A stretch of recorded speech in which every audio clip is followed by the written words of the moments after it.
Nota pelaburan sering dirujuk sebagai instrumen hutang, membenarkan pelabur meminjamkan modal kepada syarikat sebagai pertukaran untuk pembayaran faedah berkala serta pulangan prinsipal pada tempoh matang. Apabila pelabur membeli nota pelaburan, mereka meminjamkan wang kepada syarikat yang bertanggungjawab untuk membayar balik prinsipal bersama faedah tetap dalam tempoh tertentu. Instrumen ini terdiri kepada dua bentuk, iaitu tanpa cagaran atau dengan cagaran, sementara kebanyakannya tidak dijamin oleh cagaran, sesetengahnya mempunyai ciri keselamatan, jaminan yang terhad atau penambahbaikan kredit bagi mengurangkan risiko pelabur. Video ini akan meneroka dengan lebih teliti tentang profil pulangan berserta struktur dan jenisnya. Terdapat 5 profil pulangan yang akan dibincangkan dalam video ini. Pertama, bayaran faedah tetap. Nota pelaburan lazimnya menyediakan faedah tetap atau bayaran keuntungan. Ia merupakan kewajipan yang harus dipatuhi di sisi undang-undang tanpa mengira keuntungan syarikat, melainkan syarikat tidak mampu membuat sebarang bayaran. Kedua ialah hasil hingga matang. Hasil hingga matang bermaksud jumlah pulangan tahunan yang boleh dijangkakan oleh pelabur jika nota pelaburan disimpan sehingga tempoh matang. Ia mengambil kira harga belian nota, pembayaran faedah berkala dan pembayaran balik prinsipal pada nilai muka apabila tempoh matang. Apabila nota dibeli pada harga diskaun di bawah par, pelabur mendapat manfaat daripada keuntungan modal pada tempoh matang. Sebaliknya, pembelian nota pada harga premium di atas par boleh menyebabkan kerugian modal yang boleh mengimbangi sebahagian pembayaran faedah yang lebih tinggi dan akhirnya menjejaskan pulangan secara keseluruhan. Ketiga ialah peningkatan modal. Nota pelaburan boleh didagangkan di pasaran sekunder sebelum tempoh matang dan harganya akan turun naik berdasarkan kadar faedah semasa. Kebiasaannya, kadar kenaikan faedah akan mengurangkan nilai nota, manakala kadar penurunan faedah akan meningkatkan nilai nota. Pergerakan harga ini mewujudkan peluang untuk penambahan nilai modal kerana pelabur akan mendapat keuntungan dengan membeli nota di nilai rendah dalam situasi kewangan yang lemah kritikal atau menjual nota yang terlebih nilai apabila kadar faedah menurun. Keempat ialah struktur kematangan. Nota pelaburan mempunyai ciri oleh kematangan dalam jangka yang tetap, memberikan pulangan yang boleh diramal dalam masa jangka pendek hingga sederhana.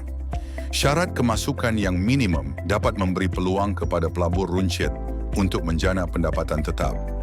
Sesetengah nota pelaburan juga mempunyai ciri terbina seperti keboleh penukaran kepada ekuiti, membenarkan pelabur mengambil bahagian dalam kemungkinan keuntungan atau keboleh panggilan yang membolehkan syarikat menebus nota lebih awal apabila kadar faedah menurun. Walaupun ciri ini menambah fleksibiliti, pulangan kekal bergantung pada kelayakan kredit syarikat dan keadaan pasaran secara keseluruhan. Profil pemulangan yang terakhir ialah keutamaan.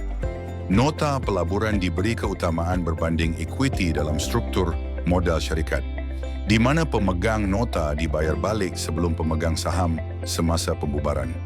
Terma kontrak seperti jaminan cagaran untuk nota yang bercagar atau perjanjian yang mengahadkan tingkah laku syarikat yang berisiko akan menambah baik jaminan keselamatan. Pelabur konservatif mendapat manfaat daripada hierarki ini, tetapi pelabur masih perlu menilai dengan teliti kesihatan kewangan syarikat dan mempelbagaikan pelaburan mereka untuk mengurangkan risiko syarikat dalam ketidakmampuan membayar balik, kerana keutamaan struktur sahaja tidak dapat menjamin pembayaran balik penuh. Sekarang kita akan membincangkan tentang faktor risiko yang berkaitan dengan nota pelaburan. Yang pertama ialah risiko kredit. Pulangan atas nota pelaburan disertakan dengan risiko kredit kerana syarikat mungkin tidak mampu dalam pembayaran balik.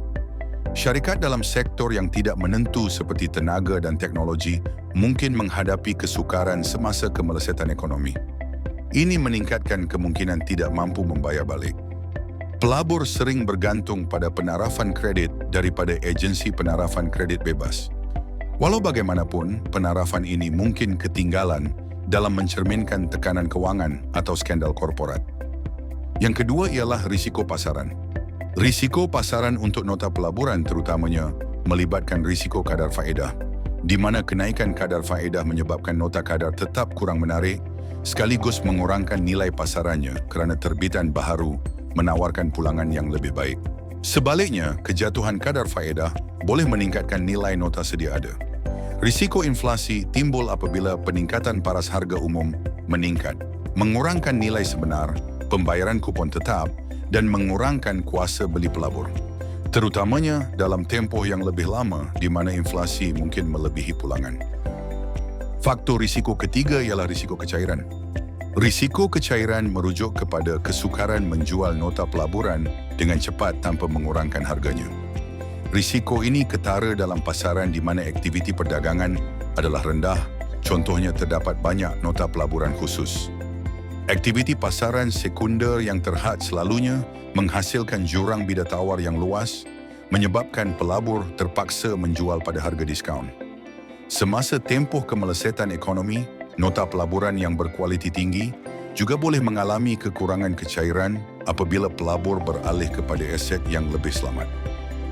Di samping itu, nota yang diterbitkan oleh syarikat yang lebih kecil atau kurang dikenali lebih cenderung kepada risiko ini, berbanding dengan nota yang diterbitkan oleh syarikat besar bereputasi. Faktor risiko terakhir ialah risiko pelaburan semula. Risiko pelaburan timbul apabila pelabur tidak dapat melabur semula, pembayaran faedah atau prinsipal matang pada kadar pulangan yang sama seperti pelaburan asal. Risiko ini menjadi lebih ketara dalam persekitaran kadar faedah yang menurun, di mana peluang pelaburan berpendapatan tinggi adalah terhad, membawa kepada pengurangan pendapatan secara keseluruhan. Di samping itu, nota yang boleh ditebus awal meningkatkan risiko pelaburan semula, kerana pengeluar boleh memilih untuk menebus nota lebih awal apabila kadar pasaran jatuh. Ini menyebabkan pelabur menghadapi cabaran untuk melabur semula modal yang dipulangkan pada kadar semasa yang lebih rendah, akhirnya menjejaskan pulangan jangka panjang dan kestabilan portfolio pelaburan mereka. Nota pelaburan menyediakan pulangan yang boleh diramal dan perancangan modal melalui faedah tetap serta tempoh matang yang ditetapkan. Walaupun nota pelaburan mempunyai volatility yang lebih rendah dan keutamaan yang lebih berbanding equity, risiko seperti kegagalan bayaran kredit, perubahan kadar faedah dan isu kecairan akan berterusan. Apabila diselaraskan dengan keutamaan risiko dan objektif pelaburan pelabur, ia boleh berfungsi sebagai komponen penjana pendapatan yang stabil dalam portfolio pelaburan yang dipelbagaikan dengan baik.